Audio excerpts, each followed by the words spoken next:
this is weird. It's up here. It feels like it goes dead back here now. Then it goes to back here. Here, and then where? Back here. So it's going like this. Dark. Okay, your first P51 ride. Here we go.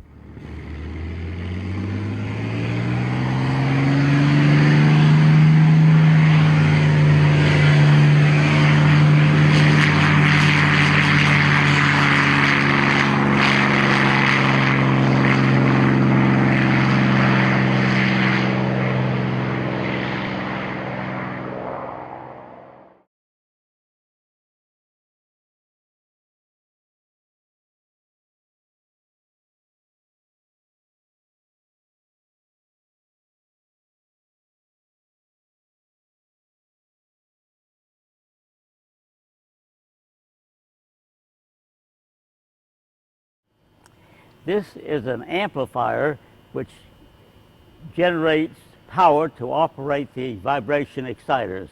It's a two-channel amplifier which can go from a frequency from a zero frequency all the way up to very high frequencies. This little device on top of the amplifier will control the input to the vibration exciters. This is an oscillator which will generate the frequency to run the exciters. This can go from a frequency of real low frequency to very high frequencies. This is an oscilloscope which we can see the vibrations of the accelerometers which are located on the wing, and this will show you two sensors at any location on the wing. At the current time we have 8 sensors located on the wing, and this will show you any two of them, show the phase relationship between them, and shows the amplitude at which the sensors are going by. This is a frequency meter which will accurately tell you what the frequency is at any particular time. This thing is also controlled by this oscillator here. Whatever the oscillator is given in frequency is sort of rough, and this here will make it more precise.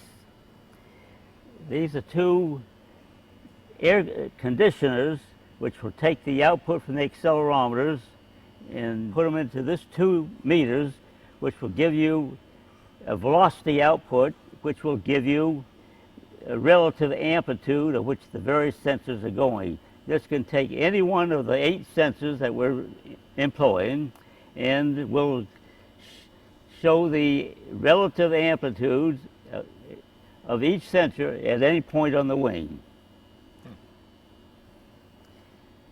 We can always look at 2 sensors at a time, so we have 2 amplifiers to show 2 sensors of the 8 sensors that we have located on the airplane. Now, Leon, why is it important to isolate just 2 of the sensors? The importance is to determine the phase relationship between any 8 points on the airplane, and also to determine what the amplitude of those particular points are relative to any other particular amplitude. Since we don't have an awful lot of equipment, we can only isolate 2 at a time to determine what the total response of the airplane is. So with taking 2 at a time of the 8 sensors, we can essentially determine what every part of the airplane is doing. We can determine what the wingtips are doing, or the inboard portion of the wing. We can determine what the fuselage is doing. We can determine what the tail is doing relative to the wing. So it's because of the limitation of equipment, 2 sensors at any particular time will give us all the added information that we need to determine what the particular vibration mode is of the airplane. So we're really using those 2 to determine whether or not what their phase relationship is and what their amplitude is? With 2 pickups, we can determine the amplitude at any portion of the airplane, and at the same time we can determine what the phase relationship is at any point of the airplane at the same time. So we go 2 by 2, we can determine every portion of the airplane, what it's doing in the amplitude and what it's doing in phase relationship. And it's this phase relationship and amplitude that is going to tell us where and what we need to do to fix the problem. Well, the phase and amplitude tells us a number of things. It tells us what the important vibration modes are and give us an indication as to what vibration modes are important and what we have to do to make sure that the airplane is a safe airplane to fly.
We're exciting the wing and the fuselage mode. This is an anti-symmetric mode.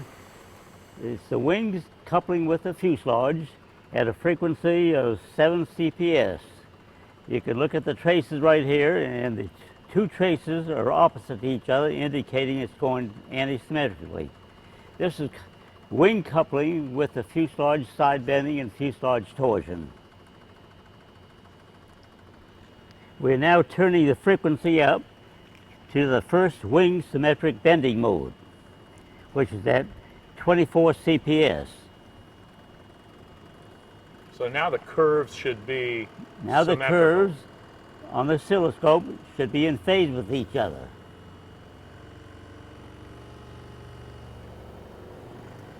So symmetrically now the wings are shaking up and down at the same time. Now this mode here, both wings are going up and down at the same time. The fuselage is going down and each wingtip is going up. And this is a wing first bending mode. Now does this relate to any airspeed at all, or this is just... Well, this is the mode that the wing will flutter in if it goes unstable. If the ailerons are not properly balanced, it will couple with this symmetric mode and cause a flutter condition. So this is just the frequency that it'll flutter at, not necessarily the speed. No, it really has nothing to do with the speed, except at some speed At this frequency, the ailerons will couple and generate unstable aerodynamic forces which will cause the wing to be seriously damaged.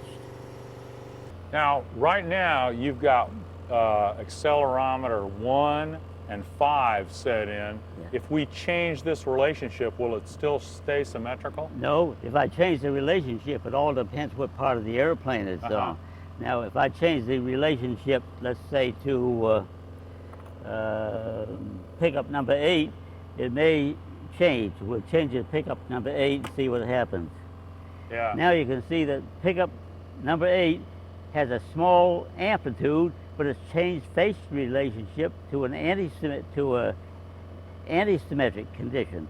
What it means is that between the wingtip and the inboard end of the fuselage, where I have the accelerometer, that there's a node line, and that node line says the phase relationship between the inboard end of the wing and the outboard wing, there's a node line across there, so it will change the phase relationship. And this one here shows, yes, it has changed the phase relationship from a positive angle to a negative value. Let me just stop it a little bit. You can see a little bit better, but the amplitude is very low at the inboard end of the wing and very large at the outboard of the wing.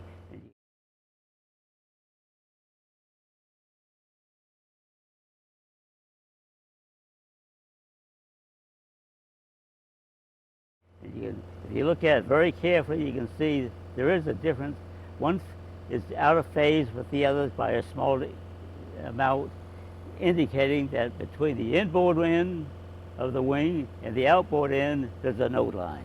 And the node line is effectively, like if you looked at a teeter-totter, and if one end went up and the other end went down, in the middle where there's no movement, that's a node line. That's right. Where there's no motion at all, there's a node line.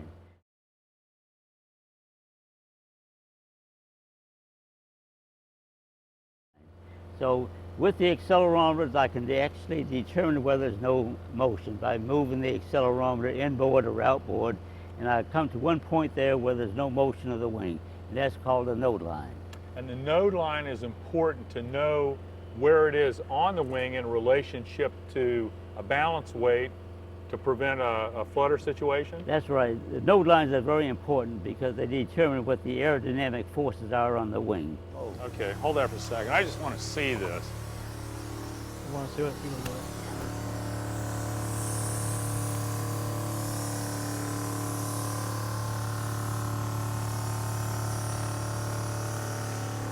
So the node line's right about here, right here. Because you can feel it. Yeah. Feel it go dead here. Yeah, where it goes dead, that's the middle of the teeter-totter. Yeah. See, it's right here. Right back here. Yeah. Now that's torsion. Yeah, and it goes dead up here. Yeah. This is interesting.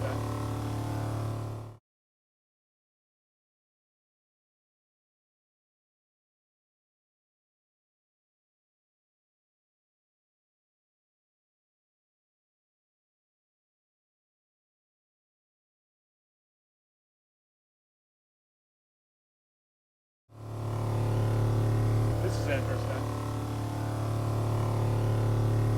Yeah. Yeah. Oh, this is weird. It's up here. It feels like it goes dead back here now. Then it goes back here. Here, and then where? Back here. So it's going like this. An arc. Well, it could be back here. Yeah. Yeah, so it's right in here. Now, this would seem logical here that this would be zero because it's hinged. Well, it'd have to be essentially zero center line. Oh, it's the center line. Center line of the airplane. Yeah. See, it has to be, Yeah. what it Right. is, the summation of moments has to be zero. So Right. it has to be zero there and it has to be zero out here. See? Those are boundary conditions. And you can see it's right along here. Right. Goes straight across here.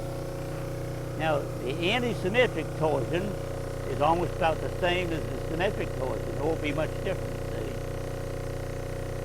We'll get that later anyway. But anyway, you see the anti-symmetric bending.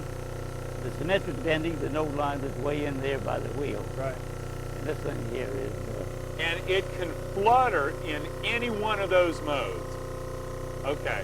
And Yeah. you know from experience that the frequencies that these modes happen in Yeah. will determine, kind of relate to air Yeah. speeds But that now this aileron can't flutter in this mode here because it goes right across the aileron. You got decoupling. Your aerodynamic is decoupled. See? Okay. It won't flutter in anti-symmetric Okay. because this aileron section out here is balanced by that aileron Right. section Okay. there. Okay. But So symmetric mode it will. See? Because it's completely.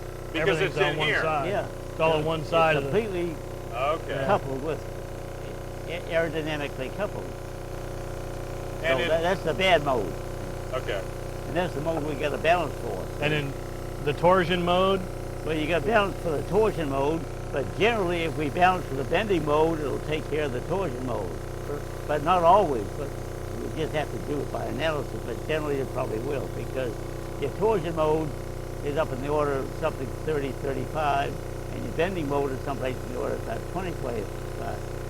But it's possible. But the analysis will show it.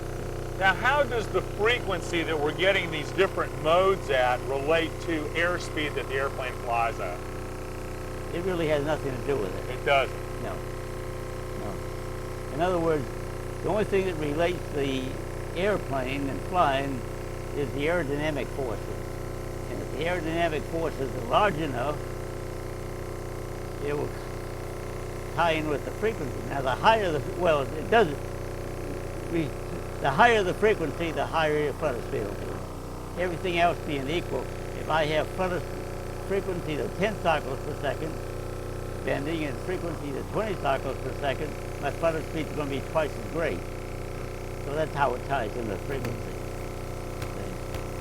But your basic one is your basic frequency, and here it would be about, you know, about 20, 25 CPS.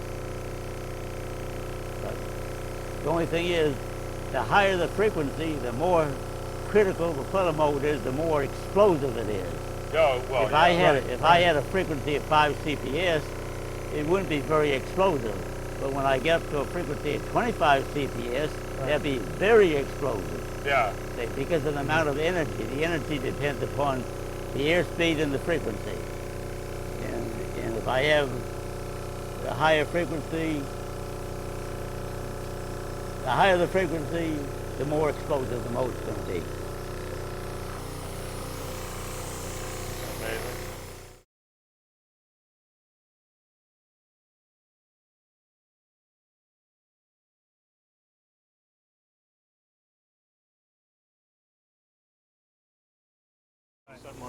Because of the location of the weight relative to the Yeah, node it line, works pretty you good if you can't have think good two-dimensionally, which is what we were thinking on the nice. Stevens, the monoplane that Jerry got killed in. Out of my pocket. We had it balanced. We had it 110% balanced, but we were only thinking two-dimensionally. And when Leon first Coach came cabin. out and started doing the shake and ran his hand over the wing, he felt the node line where it was supposed to go, the way it was supposed to be behind it, it actually went behind the node line. It was forward, and it aggravated the situation. Yeah. So the fix was to put weight behind the node line for torsion, but for bending, you still need it outward. So we had a little bit at the tip for the bending consideration, but we had to have some further inboard to get it behind the node line Behind for the node torsion. line, yeah. And that was the fix on the Stevens Had to type split it. monoplane. Had Yeah. to split the weight.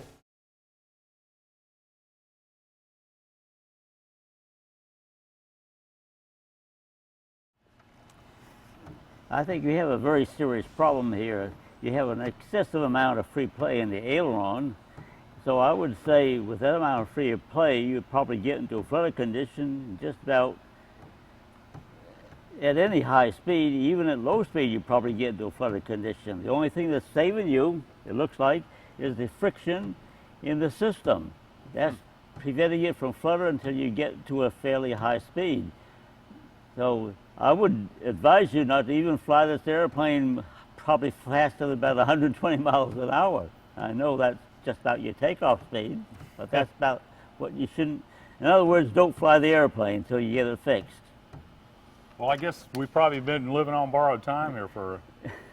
I would essentially say that anytime you've been flying this airplane, probably, you know, maybe 100 less than at lower speeds or let's say your maximum speed about 150 an hour, 150 miles an hour, you're probably living in borrowed time. Well, I think the airplane's only got about probably 12 hours total on it. Right. Well, you're very fortunate that you probably, in your flight you've been flying, you probably don't have hit the right gust condition that would cause the aileron to break the friction loose and allow it to get into a flutter condition. But before you fly the airplane again, it needs to be properly balanced.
I think it's a good thing that we ended up selling the airplane to you, and that you have you're because of your past experience with flutter issues and things, had the wherewithal to go ahead and see about getting the thing taken care of, evaluate it, find out what's going on, and really solve the problem before there is a problem.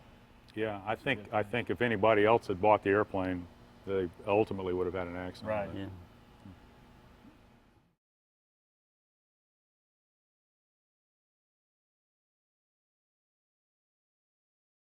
Now you're basically going to run through the different frequencies, take some specific measurements Yeah. to plot the node lines. Yeah.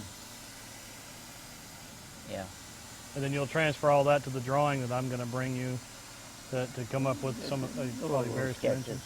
Yeah. Yeah. Yeah. Need balance weights in the aileron and how much balance weight. So Right. you understand all this what I'm gibbering about? Yeah, basically, yeah, we're Yeah. following along. It's very interesting. The main thing is we get a safe airplane to fly. Yeah, yeah. But how fast do you want to fly the airplane? I think by looking at the numbers to see what it's going to take to even Yeah. get it within some reasonable parameters, and then if we want to go a little more, well, then maybe that's something we can play Yeah. with. But the first thing is, if we have an unsafe airplane to fly right now, we've got to make it safe to fly Yeah. at any speed. Yeah. You know, so because it's a very historic airplane. It's something people would enjoy seeing fly. Yeah. You know, as long as Yeah. it's safe, I'm sure you would love to see it continue to fly. You know, as long as somebody can fly it in a safe manner. But I don't want to get in it unless it is safe. And anyway, we need to make sure it is safe. Yeah. So if you put a balance weight on it, which just projects underneath here, you I don't have a really problem don't with see that. it. No, you don't. We'd end up painting it black or something. Yeah. Yeah. You know, and what we're talking about doing, Leon, is possibly developing it in a way to where we put the balance weight on it, but if we want to take it off for some original still shots or something, you know, then we can screw it out relatively easy. But, you know, we'll see. You know, Yeah. the fact that we've got a Okay. Gee Bee that's got a thing and they say that's not original, Yeah. well, guess what? We got a story You can do that goes anything you with that. want. We don't have to certify it with the FAA. No, you have to certify it with me and God. That's right. Everyone else is secondary. Everyone else is secondary. That's right.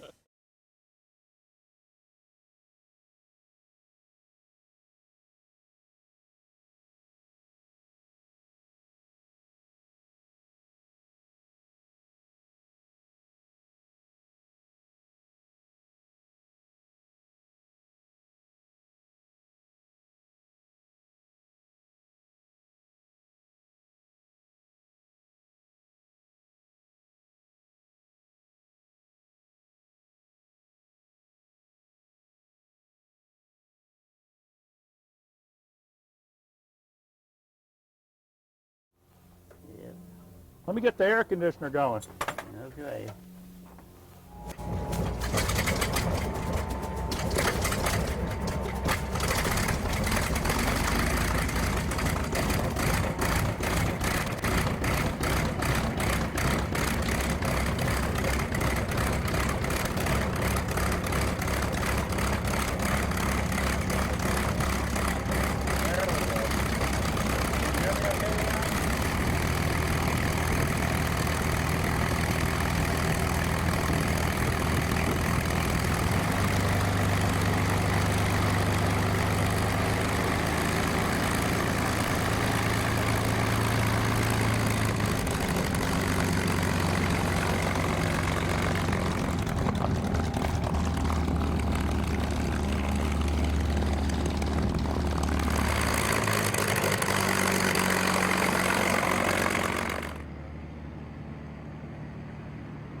Okay, your first P51 ride. Here we go.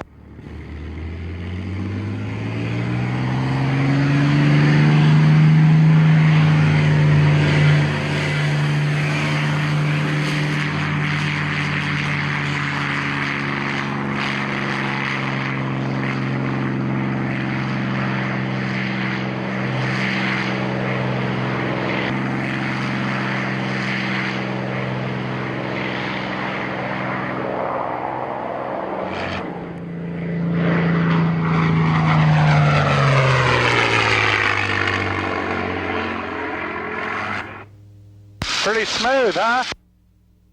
Very smooth. Smoother than my Cessna 140. Okay, we'll do a couple of flybys for them.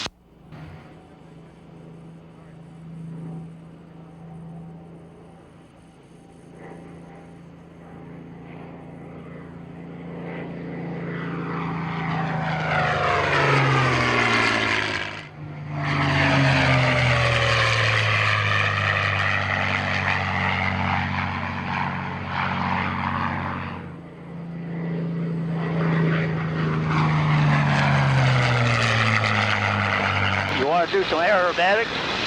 Yeah, we'll go ahead and do a roll or two for you.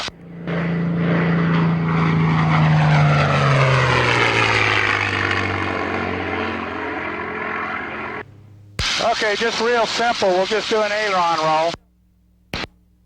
Okay. Yeah, just look straight ahead.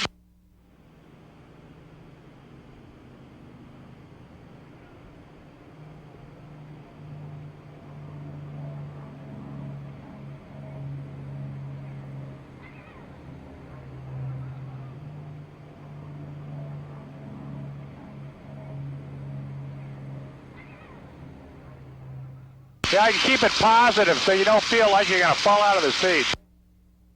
I didn't see late G at all. Now we'll do one 4-point roll.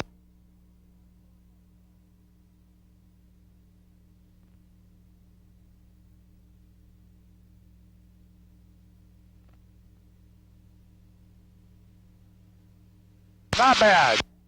That's about a half J.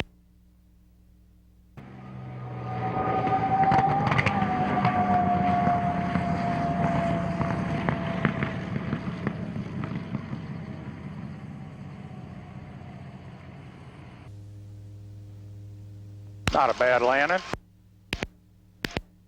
Pretty good for an amateur.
Okay. You got it? There you go. You got it. Good deal. Well, I enjoyed it, Kermit. What do you think, huh? Very good. Well, this is the man that did the flutter testing. So, so what do you think of the P-51 now? Pretty good airplane. Pretty good airplane. Well, it wouldn't have lasted as long as if you hadn't have done the proper testing. So, I hope so. Yeah. thank you for coming.